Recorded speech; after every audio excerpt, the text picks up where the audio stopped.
Hello friends, हम लोग NCERT mathematics class 10th chapter 5 यानी कि अर्थमेटिक प्रोग्रेशन को स्टडी कर रहे थे। इसमें एक्सरसाइज 5.3 क्वेश्चन नंबर 14 तक हम लोग सॉल्व कर चुके थे पिछले वीडियो में। इस वीडियो में हम लोग आगे देखेंगे क्वेश्चन नंबर 15। क्वेश्चन नंबर 15 जैसा कि इसमें देख सकते हैं, एक्सरसाइज 5.3 क्वेश्चन नंबर 15 ये है। लिखा है अ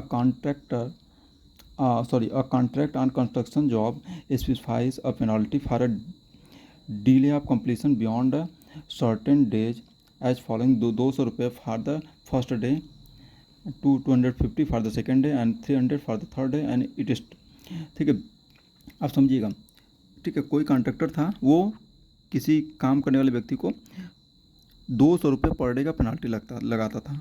ठीक है, स्टार्टिंग में 200 रुपये, फिर एक दिन बीतता था तो 250 रुपये, फिर एक और दिन बीतता था तो 300 रुपये, ऐसे हर अगले दिन 200 के बाद 50-50 रुपये हर पर डे उसका पेनाल्टी बढ़ता जाता था, जो काम करने में कोई देरी करता था तब।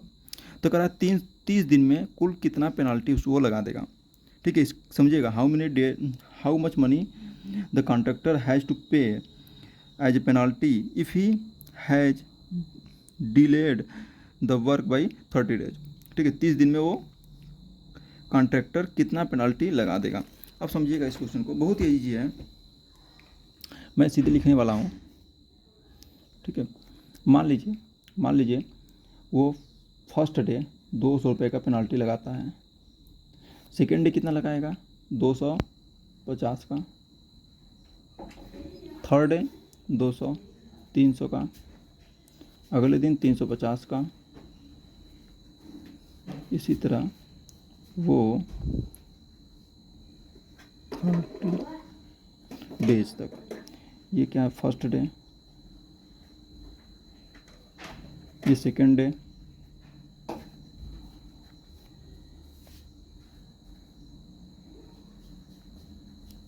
Third day, like this. Friends, तो इसमें ए का मान क्या हो जाएगा, ए का मान आप यहाँ से निकाल लीजिए। ए इक्वल टू 200 रुपये, आप देख सकते हैं। ठीक है, पहले दिन 200 का पेनाल्टी लगाता है, अगले दिन 250 रुपये का। तो देखिएगा यहाँ पर डी का मान क्या आ जाएगा, 250, 250 में से 200 घटा दीजिए, आ जाएगा 50। ठीक है, मैं डायरेक्ट लिख रहा हूँ। और यहाँ पर यन का मान क्या हो जाएगा, 30 डेज लिखा है, 30 हो जाएगा। और क्या पूछा गया है, यस 30 दिनों का योग क्या होगा, सब कुछ पता हो गया। एक चीज़ मैं यहाँ बताना चाहूँगा, आप लोग को कन्फ्यूजन ना हो, कि यहाँ पर 200 जो दिया है पहले दिन का पेनाल्टी है, दूसरे दिन 250 रुपये अलग से पेनाल्टी लगेगा। 200 पहले एक दिन का था, दूसरे दिन का 250 अलग से। ऐसा नहीं कि इसी में 50 जोड़ा है, पहले दिन का 200, दूसरे दिन का 250, मतलब कुल मिला के 450 2 दिन में पेनाल्टी लग जाएगा। तीसरे दिन का 300 लग रहा है, अलग ये है। इसके बाद चौथे दिन का 4 दिन अगर काम करने में देरी करेगा तो 300 रुपये का 350 का पेनाल्टी लग जाएगा उसके ऊपर। ऐसे ये अलग अलग दिन का पेनाल्टी है, ये इसीलिए सबको जोड़ेंगे तो सबका जो योग होगा, सबका सम क्या हो जाएगा, हम फार्मूला लगाएंगे एस एन बराबर n/2 2a plus n-1 into D. इसमें सब कुछ पता है। यस 30 इक्वल टू आप रखिएगा 30/2 अंडर ब्रैकेट 2 मल्टीप्लाइड बाई ए क्या है आप देख लीजिए, यहाँ पर ए का मान 200 प्लस एन का मान 30 -1 इंटू डी का मान आपका देख लीजिए 50 है। सॉल्व कर लीजिए इसको बस। 15 400 प्लस 29 मल्टीप्लाइड बाई 50, इसको सॉल्व करेंगे तो 15, इसको कर दीजिए 400 प्लस 5 9 45 के 5 5 दूना 10, 11 12 13 14, ये 1400 हो गया, 15 ये हो जाएगा 14 4 18, 400 1800 1850। और इसको सॉल्व कर लेंगे तो 15 दूना 30 यहाँ 45 पूरे 75 के 5 हाथ में आया 7, 15 बटे 120 27 के 7 127 हाथ में 12, 15 एकम 15 24 25 26 27, मेरे हिसाब से ये आएगा। ये देख लीजिए S30 का मान 30, सम ऑफ 30 टर्म 30 पदों का योग, मतलब आपका टोटल 30 दिन में जो है इतना पेनाल्टी उसे देना पड़ेगा। अगर 30 दिन वो काम करने में लेट कर रहा है तो उसे टोटल इतना रुपए का ये इतना रुपये जा रहा है, इतना रुपये पैसा आ रहा है, इतना रुपये का उसे पेनल्टी देना पड़ेगा। ये आंसर होगा आपका। ठीक है, मैं आगे नहीं लिख रहा हूँ। ठीक है, इसको सॉल्व कर लीजिएगा, इसको देख लीजिएगा, यही आंसर होगा। ठीक है, क्वेश्चन नंबर 16 की तरफ बढ़ते हैं हम लोग। 16 देख लीजिए आप, यहाँ पर क्या लिखा गया। जैसा कि लिखा गया, sum of 700 to be use to give a 7 cash prize to a student of a school for their overall academic performance. If each prize is 20 less than the preceding prize, find the value of each of the prizes. Actually इसमें क्या लिखा है, सम of 700 रुपये total पैसा था उसके पास। ठीक है, किसी स्कूल के पास 700 रुपये था, वो 7 लोगों में प्राइज को, किसी स्कूल के बच्चों में 7 लोगों में 700 रुपये का प्राइज बांटा।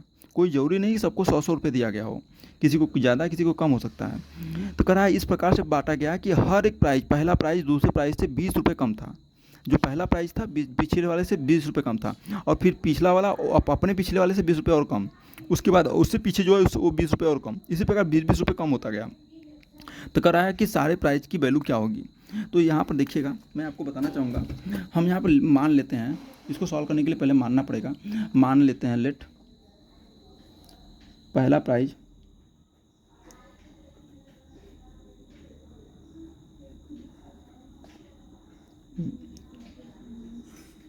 जस्ट मान लेते हैं पहला प्राइज जो था P रुपये का था, X रुपये, पहला प्राइज X रुपये का था।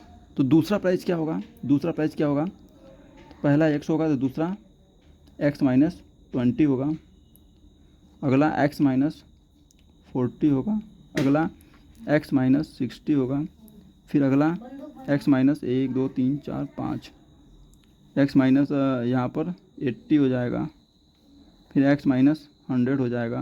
कितना हुआ, 1 2 3 4 5 6 प्राइज हो गया। एक और प्राइज रहा होगा, X माइनस 120 रहा होगा। कुल इतने प्राइज रहे होंगे, 7 प्राइज, 1 2 3 4 5 6 7। पहला प्राइज X रुपये, दूसरा उससे 20 कम, तीसरा उससे 20 और कम, चौथा उससे 20 और कम कर दो, 20-20 रुपये कम करते जाओ, तो ये प्राइज बन गया। ये सब AP में है। इसमें X का मान, इसमें A का मान X है, D का मान क्या होगा, इसको इसमें से घटा दीजिए, इसको इसमें से घटाइए, आपका -20 आएगा D का मान। ठीक है, 20-20 रुपये कम हुआ है तो -20 आएगा D का मान। ठीक है, आपको समझ में आ रहा होगा। N का मान क्या होगा, कुल मिला के 7 लोग थे, 7 लोगों में प्राइज बांटा गया, 7 लोग, 7 स्टूडेंट थे, तो N का मान 7 हो जाएगा। इसमें 7 होगा, सोचने की जरूरत नहीं ज़्यादा, 7 होगा, आपको समझ में आ रहा होगा। और S7 7 पदों का योग पूछा गया है, तो इसे तो कोई भी बच्चा कर सकता है, आप निकालिए। ठीक है, यहाँ से 7 पदों का योग नहीं पूछा, 7 पदों का योग दिया गया है। जो 700 रुपये था, टोटल कितने रुपये था, 700 रुपये, प्रश्न में दिया गया है टोटल 700 रुपये ऑलरेडी था। तो सातों प्राइज को मिलाकर कुल कितने रुपये था, 700 रुपये था। यह 7 का मान 700 दिया गया है, ये आपको प्रश्न में दिया गया है। तो आपको निकालना है, ठीक है, X का मान, यहाँ X का मान निकालना है, यही ये जो X है, यही X का मान निकालना है। हल करते हैं तो यह 7 बराबर क्या हो जाएगा, 7/2 सूत्र होता है, अंडर ब्रैकेट कोष्टक में रहेगा 2A, 2 मल्टीप्लाइड भी A का मान X प्लस N का मान 7 - 1 इंटू D का मान क्या दिया गया है, D का मान -20 ये है। तो यहाँ पर हो जाएगा 700 बराबर 2x माइनस 6 आ जाएगा, 6 का 2 में करें 6 दूनी 12।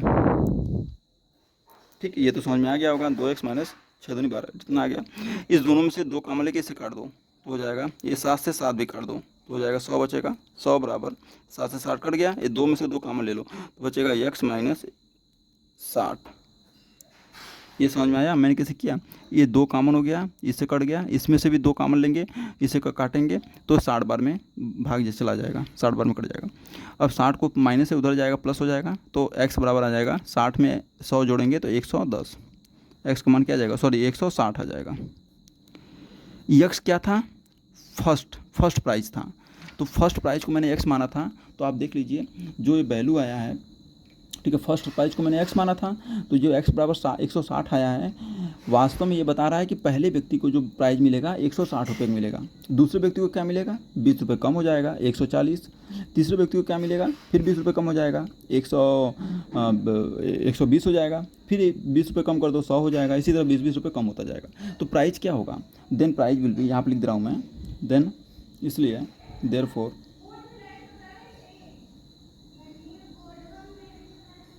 सेवन प्राइज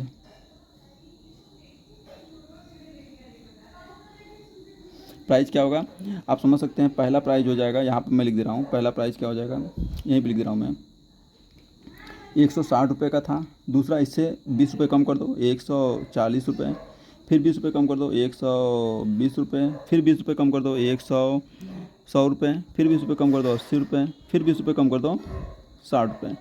देखो 7 हो गया, 1 2 3 4 5 6, एक और है, अगला 20 रुपये कम कर दो 40 रुपये। तो ये प्राइज होंगे, ठीक है, यही प्राइज होंगे, यही आंसर होगा। ठीक है, आपको समझ में आ गया होगा, इसमें कोई प्रॉब्लम नहीं है। ठीक है, सातों प्राइज इस प्रकार से होंगे। ठीक है, इसमें देख लीजिए, कोई समस्या हो तो कमेंट कर दीजिएगा। ठीक है, थैंक यू सो मच।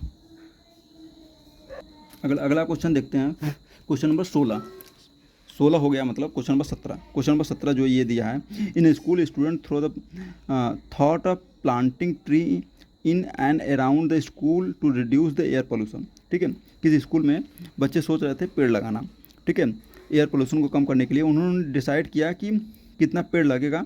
उन्होंने बताया कि जो क्लास है, ठीक है, जो क्लास में जिस क्लास में पढ़ता है उतना ही पेड़ लगाएगा। जैसे कक्षा 1 में पढ़ने वाला 1 पेड़ लगाएगा, कक्षा 2 में पढ़ने वाला 2 पेड़ लगाएगा, कक्षा 3 में पढ़ने वाला 3 पेड़ लगाएगा। ठीक है, कक्षा 4 में पढ़ता है तो 4 पेड़ लगाएगा। वो स्कूल 12 तक था, तो याद रखिएगा कक्षा 11 में जो बच्चा पढ़ता है वो 11 पेड़ लगाएगा। जो जिस क्लास में पढ़ता है उतना पेड़ लगाने की बात की गई है। तो ठीक है, कुल मिला के 1 से लेकर 12 तक के बच्चे पढ़ते हैं, तो 1 वाला 1 पेड़ लगाएगा, 2 वाला 2 पेड़ लगाएगा, 3 वाला 3 पेड़, 12 वाला 12 पेड़ लगाएगा। ये इस क्वेश्चन में दिया गया है। तो बोला कुल कितने पेड़ प्लांट होंगे, मतलब कुल कितने पेड़ लगाए जाएंगे बच्चों द्वारा, जबकि हर एक क्लास में 3 सेक्शन था। ध्यान रखिएगा, कक्षा 12 में कुल कितने सेक्शन था, 3 सेक्शन, A B C, समझ रहे हैं। हाँ, अ ब और स ऐसे कर सकते हैं। कक्षा 1 भी में 3 सेक्शन था, कक्षा 2 में भी 3 सेक्शन है, कक्षा 3 में भी 3 सेक्शन है। हर एक क्लास में कितने सेक्शन है, 3 सेक्शन है, तो कुल 12 तक है। तो याद रखिएगा, पहले मैं एक सेक्शन का लगा के उसमें 3 का गुणा कर लीजिए, मतलब एक सेक्शन का वैल्यू निकाल कर उसमें 3 का गुणा कर लेंगे तो पूरा आ जाएगा। तो हम लोग इस क्वेश्चन को सॉल्व करते हैं और देखते हैं क्या आंसर आएगा। तो मैं यहाँ पर सॉल्व करता हूँ क्वेश्चन नंबर 17 को आप समझिएगा, बहुत इजी क्वेश्चन है। मान लीजिए कक्षा जो है 1 में, ठीक है, क्लास 1, क्लास फर्स्ट है, क्लास सेकंड है, क्लास थर्ड है, उसी तरह डॉट डॉट डॉट क्या है, क्लास 12 है। 1 से लेकर 12, हर एक में कितने सेक्शन है, ध्यान रखिएगा, इसमें भी 3 सेक्शन है, A B C, A B C, A B C।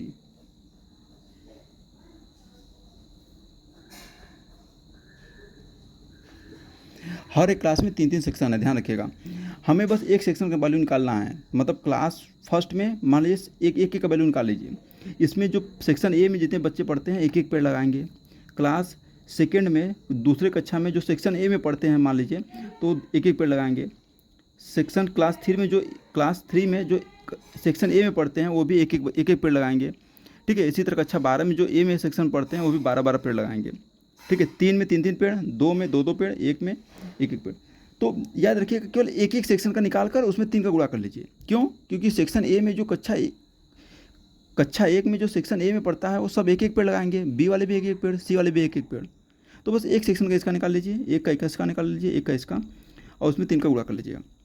तो आप समझिएगा, मैं सेक्शन ए की बात कर रहा हूँ, केवल सेक्शन ए, एक सेक्शन के लिए यहाँ पर लिख दे रहा हूँ, फॉर 1 सेक्शन।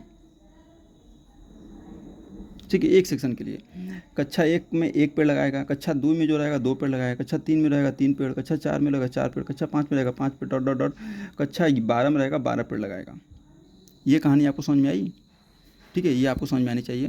अब इसके बाद करना क्या है, बहुत ईजी है। इसके बाद करना क्या है कि इसका सम निकाल लीजिए।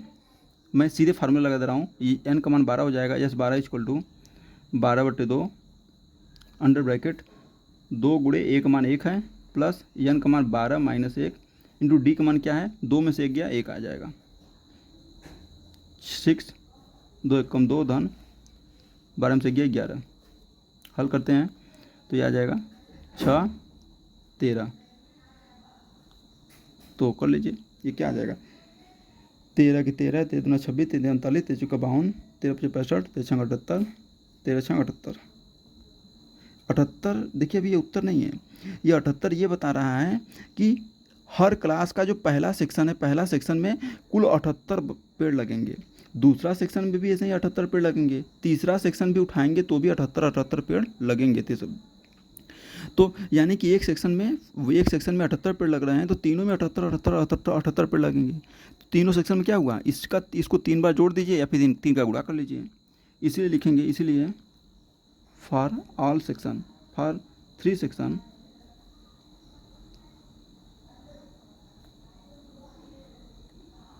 क्या हो जाएगा, 78 गुणे 3, उत्तर आ जाएगा 8 त्रिके 24 के 4, 7 त्रिके 21, 22 23, 234। इसको मैच करा लीजिएगा, इसको आप देख लीजिएगा, यही आंसर है आपका। 234 पेड़, टोटल 234 पेड़ प्लांट होंगे, ये ध्यान रखिएगा। इतने ट्रीज को, इतना ट्री है, ठीक है, इतने प्लांट होंगे। ठीक है, thank you so much friends, thank you for watching.